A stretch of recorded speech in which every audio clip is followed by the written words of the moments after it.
Il est 20h30 sur Africa 7. Bonsoir à tous et bienvenue dans cette édition. Pour les titres, l'OMS a publié ce lundi un rapport plutôt positif de l'année 2015 sur le paludisme.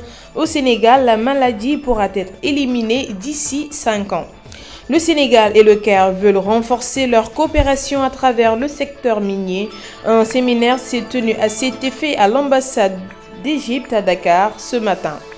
50 000 lampadaires seront bientôt installés à Dakar, un projet de lutte contre les effets climatiques. Et voilà pour les titres.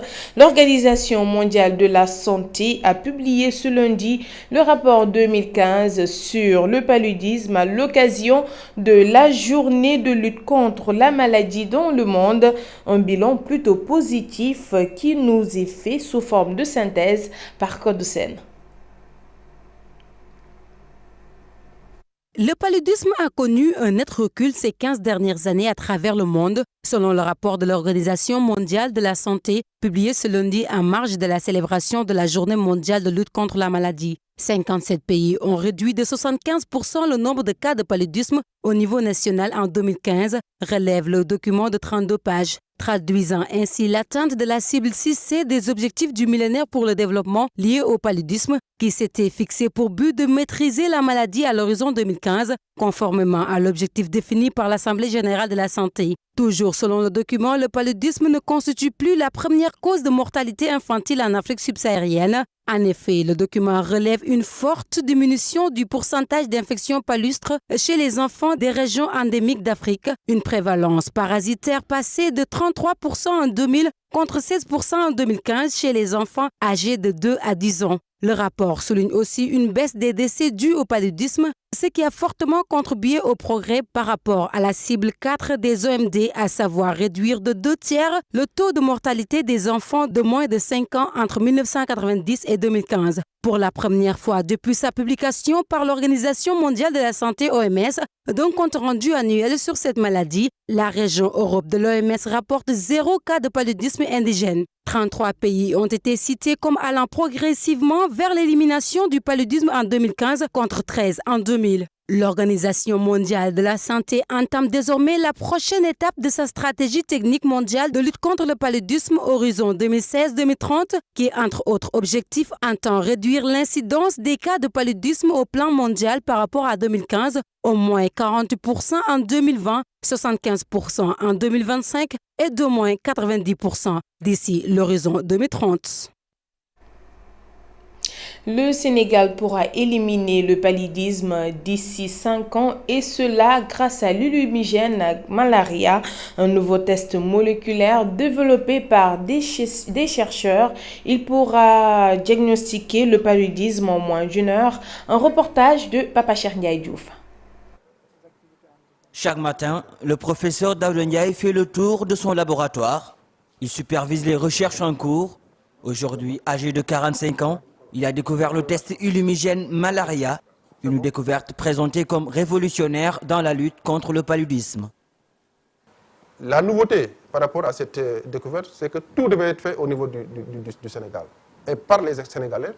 Et maintenant, parce que si une technique est faite au niveau des États-Unis pour être déployée, il y a un problème de sens réellement par rapport à la faisabilité et réellement par rapport au transfert. C'est ce qui fait que l'objectif, c'était de tout faire au niveau de Dakar, par des Sénégalais, en utilisant les équipements du Sénégal, et que ces études, ces analyses soient également plus tard confirmées au niveau de CDC à Atlanta. Dans ce laboratoire, ces mains cachent 10 années de recherche qui ont permis à ce professeur de l'université Cheikh Anta Diop de Dakar de mettre au point ce test. Cette machine porte le nom de la découverte. Avec son utilisation, les résultats de l'illumigène sont disponibles en moins d'une heure et le test est facile à réaliser. Tous les échantillons que nous recevons sont testés ici, au niveau de cette hôte, lus au niveau de cette machine. Il y a 2 machines ici, parce qu'on faisait un contrôle qualité, donc il nous fallait 2 machines pour faire une reproductibilité des résultats. Donc c'est la machine, et les résultats sont mis au niveau de cette bac. Tout ce qu'on demande, c'est de pouvoir transférer les produits dans ces comportements. Et au bout de quelques minutes, l'imprimante vous sort les résultats automatiquement. et il vous dit qu'il s'agit d'un test positif ou d'un test négatif. Ici, chacun s'attache, mais ces spécialistes en biologie moléculaire travaillent en chaîne. Tout est lié.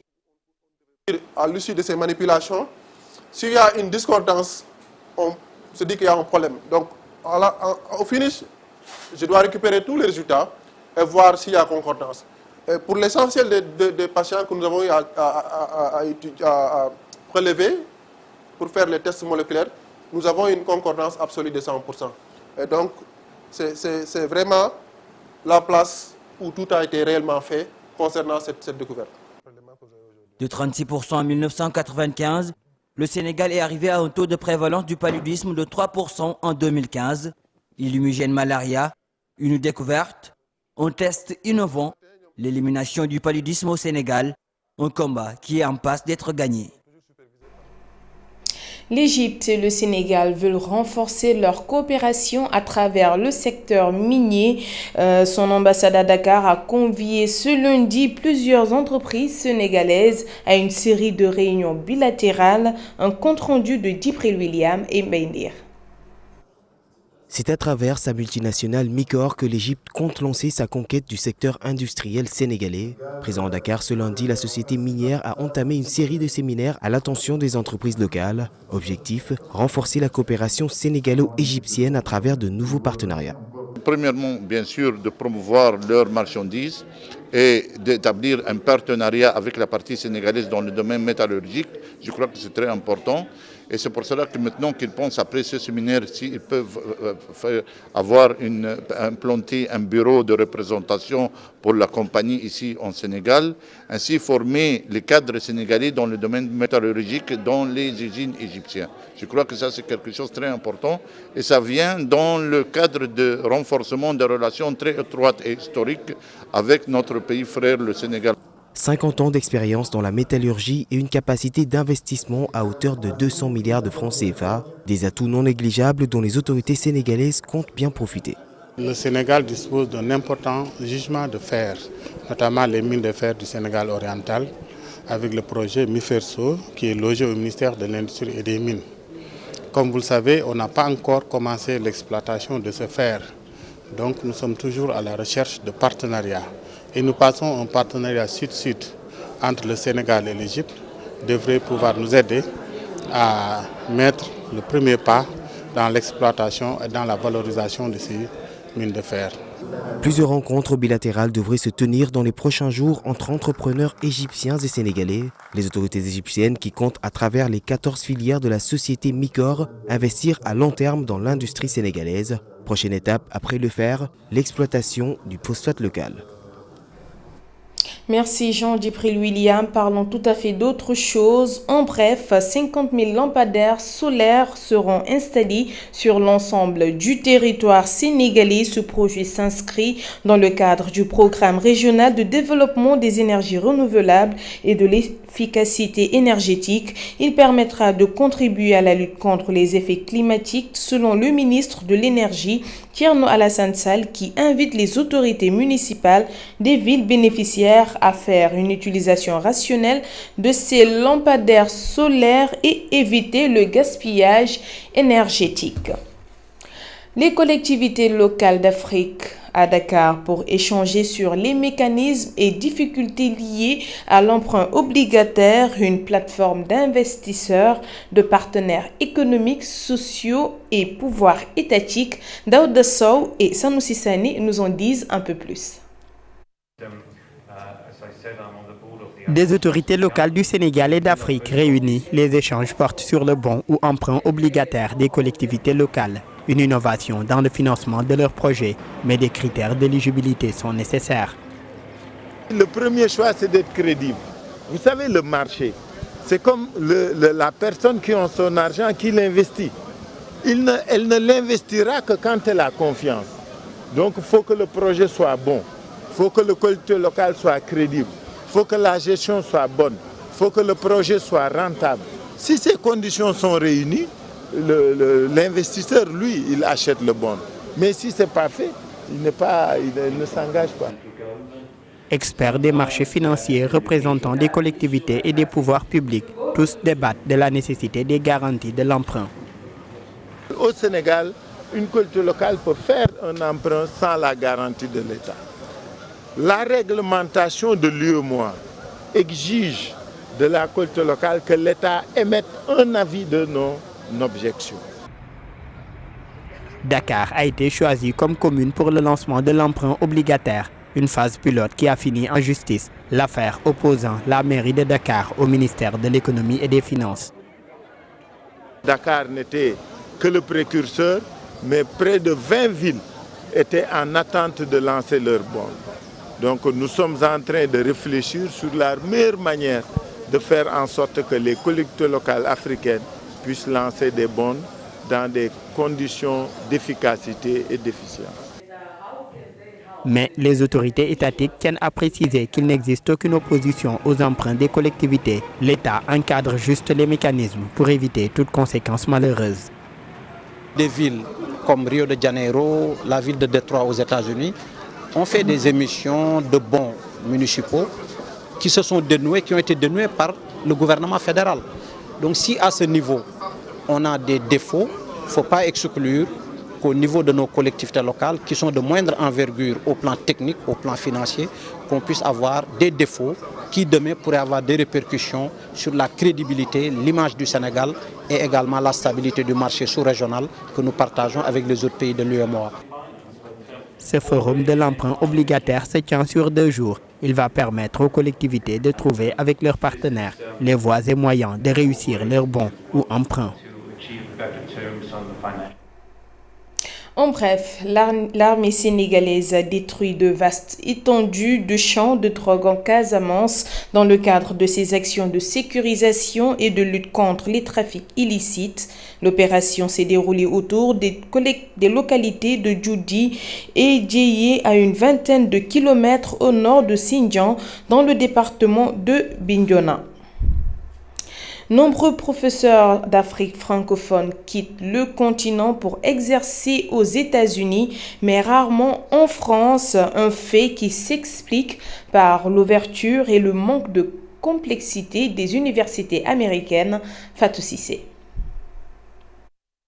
Ils sont sénégalais, maliens, guinéens ou camerounais, ils sont africains francophones, ils sont professeurs, ils ont encore en commun leur préférence pour les universités américaines qu'ils trouvent plus accueillantes que la France. Ils s'appellent Souleymane Bachir Diagne, Mamadou Diouf, Achille Mbembe, Mantou Diawara ou Lansine Kaba, entre autres. Ces professeurs d'Afrique francophone ont choisi les États-Unis depuis la fin des années 1990. Au pays de l'oncle Sam, ils font carrière dans des universités qui leur font la place qu'ils méritent, au détriment de la France, qui n'arrive toujours pas à se décoloniser. Mamadou Diouf est un historien sénégalais, ancien directeur du Conseil pour le développement de la recherche en sciences sociales en Afrique, CODESRIA. Il dirige depuis 2007 le département public de l'Université Columbia à New York. L'historien a été invité à l'Université de Michigan en 1999 où on lui a proposé un poste après une procédure longue et compliquée avant qu'il ne soit recruté. Le seul fait d'être attractif et académiquement intéressant suffit pour que les universités américaines accèdent à vos demandes. Ainsi, Mamadou Diouf était traité sur un pied d'égalité selon les règles qui prévalent pour tout Américain. Pour Souleymane Bachir Diagne, professeur de français et de philosophie à l'Université de Columbia, les États-Unis sont un pôle d'attraction pour le monde entier, y compris pour la France. Spécialiste des sciences et de la philosophie islamique, il a travaillé au CODESRIA au Sénégal avant de s'installer aux États-Unis en 1999. Souleymane Bachir Diagne se rend fréquemment à Dakar où il encadre toujours des thèses. Il préfère parler de mobilité professionnelle plutôt que de fuite de cerveau. Aux États-Unis, on trouve actuellement bon nombre de philosophes ou professeurs de littérature venus de toutes les régions du monde ou du continent africain, comme dans les années 1930 et 1940 à Paris, qui était alors le centre du monde noir. C'est le cas de Mantou Diawara, écrivain et réalisateur d'origine malienne. Professeur de cinéma et de littérature comparée, il dirige l'Institute of Afro-American Affairs de l'Université de New York ainsi que le programme d'études africaines Africana Studies. À la différence des autres intellectuels, il n'a pas étudié en France, mais il maîtrise la langue française avec élégance. Il a une culture classique qui impressionne beaucoup les États-Unis. Pour Mantia Diawara, la France est tellement arrogante qu'elle est prête à aller sauver le Mali, mais pas à l'aider vraiment à se développer dans la francophonie. Il y a des intellectuels africains qui viennent aux États-Unis pour y faire des carrières universitaires et par la suite retournent dans leur terre-mère. Achille Mbembe en est l'illustre exemple. Essayiste de renommée, historien et politologue camerounais formé à la Sorbonne et Sciences Po Paris, son parcours s'est fait en sens inverse. D'abord attiré par les États-Unis qu'il trouve plus ouverts que la France, il enseigne à Columbia, puis à l'Université de Pennsylvanie. Il prend à mi-chemin la décision de rejoindre l'Afrique. Il a d'abord exercé au Kodosia à Dakar, puis à l'Université de Witwatersrand à Johannesburg. Il passe un trimestre par an aux États-Unis où il a enseigné à l'Université de Duke et à Harvard. Ce que ces professeurs d'Afrique francophone ont en commun est cette conviction qu'ils ont sur le fait que les cerveaux du monde noir doivent circuler sur l'international pour pouvoir, à leur tour, faire de l'Afrique un lieu de production d'une pensée de calibre international. Une perspective différente de celle d'autres intellectuels africains qui se sont purement et simplement installés aux États-Unis, soutient-il. Nécrologie dans cette édition avec Papa Wemba qui n'est plus. Le musicien congolais est décédé ce dimanche 24 avril après s'être évanoui sur scène. C'était à Abidjan, en Côte d'Ivoire, au Festival des musiques d'Anoumambo. Fatou Cissé.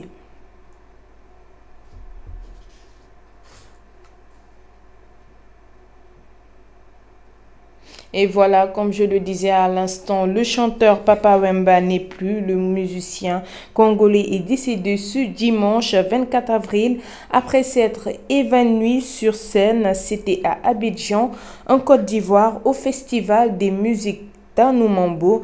Un récit de Fatou Cissé.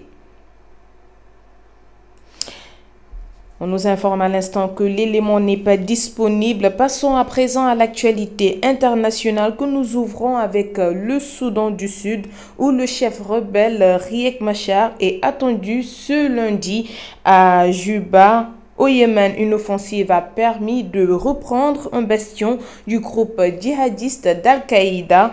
Enfin, en Syrie, un attentat meurtrier à la voiture piégée s'est produit dans le quartier chiite de Seïda Zenab, Fatima Takan. Les États-Unis exigent que le gouvernement laisse Riek Machar regagner Juba. Le chef rebelle devrait arriver ce lundi dans la capitale du Soudan du Sud après que Washington a accusé dimanche le gouvernement d'être responsable des dernières vicissitudes empêchant l'aboutissement des efforts pour mettre fin à la guerre civile. Le chef rebelle sud-soudanais Riek Machar devait arriver samedi par avion à Juba depuis l'Éthiopie pour participer à un gouvernement de transition, mais il a affirmé n'avoir pas reçu du gouvernement du président Salva Kiir l'autorisation d'atterrir. Machar a ainsi manqué la date limite fixée par la communauté internationale pour son retour dans la capitale du Soudan du Sud, où il doit prendre ses fonctions de vice-président en vertu d'un accord de paix signé par les deux camps en août 2015. C'est un tournant dans la guerre civile qui déchire le Yémen. Plus de 800 membres présumés d'Al-Qaïda ont été tués dans l'offensive militaire lancée contre le groupe djihadiste dans le sud du Yémen, a annoncé ce lundi la coalition arabe qui opère dans ce pays sous commandement saoudien. L'opération s'est soldée par la mort de plus de 800 membres d'Al-Qaïda et de certains de leurs dirigeants et par la fuite des autres djihadistes du groupe, indique le commandement de la coalition dans un communiqué publié par l'agence officielle saoudienne SPA. Reprise d'un bastion d'Al-Qaïda, l'offensive menée par l'armée yéménite soutenue par des forces spéciales d'Arabie Saoudite et des Émirats Arabes Unis est destinée à permettre au gouvernement yéménite de reprendre le contrôle des villes tombées aux mains d'Al-Qaïda, notamment Moukalla, considéré comme un bastion du groupe, ajoute le communiqué. En Syrie, un attentat meurtrier à la voiture piégée s'est déroulé dans le quartier chiite de Seyda Zeynab, dans le sud de Damas. C'est le 3e attentat de ce genre dans cette zone de la capitale syrienne depuis le début de l'année 2016. Le bilan des victimes, 6 personnes initialement, devrait s'alourdir en raison du nombre de blessés graves, rapporte l'ONG Observatoire syrien des droits de l'homme. Pendant ce temps, Barack Obama confirme l'envoi de 250 militaires américains supplémentaires en Syrie pour soutenir la lutte contre le groupe État islamique. Et puis, je vous le disais tout à l'heure, le chanteur congolais Papa Wemba n'est plus. Il est décédé ce dimanche 24 avril après s'être évanoui sur scène. Et c'était à Abidjan, en Côte d'Ivoire, au Festival des musiques d'Anoumambo. Fatou Cissé. L'artiste musicien congolais Papa Wemba à l'état civil Shungu Ebandiopen Kikumba est décédé dimanche à Abidjan où il séjournait dans le cadre du Festival des musiques urbaines d'Anoumambo. Femua, le roi de la sape, est tombé en pleine prestation à ce festival qui se tient à Anoumambo, village situé en plein cœur de Marcorni, une commune de sud d'Abidjan, où les membres du Mythic Group Magic System, conduits par Assalfo, ont fait leur enfance. Conduit dans une clinique de la capitale économique ivoirienne, le fondateur du label Viva la Musica est par la suite succombé de son malaise. Dans un communiqué, le commissaire général du FEMUA, Salif Traoré alias Assalfo, a confirmé ce décès qui avait été déjà annoncé par des rumeurs dans la capitale économique ivoirienne. Papa Wemba, après ce show de samedi nuit dans la capitale économique ivoirienne, devrait se produire ce dimanche en compagnie de plusieurs autres artistes à Korgo pour la clôture de cette 9e édition du Festival des musiques urbaines FEMUA, placé sous le thème Jeunesse et développement. Né le 14 juin 1949 à Lubefou, dans le Kasaï oriental en République démocratique du Congo, le chef du village Moloké était un chanteur, auteur, compositeur et acteur. Il a formé de nombreuses stars de la musique congolaise et africaine, parmi lesquelles son compatriote Kofi Olomide. Et voilà, c'est ce récit sur le musicien congolais Papa Wemba signé Fatou Cissé qui met en terme à cette présente édition. Merci de l'avoir suivi. Les programmes continuent sur Africa 7. Bonsoir à tous.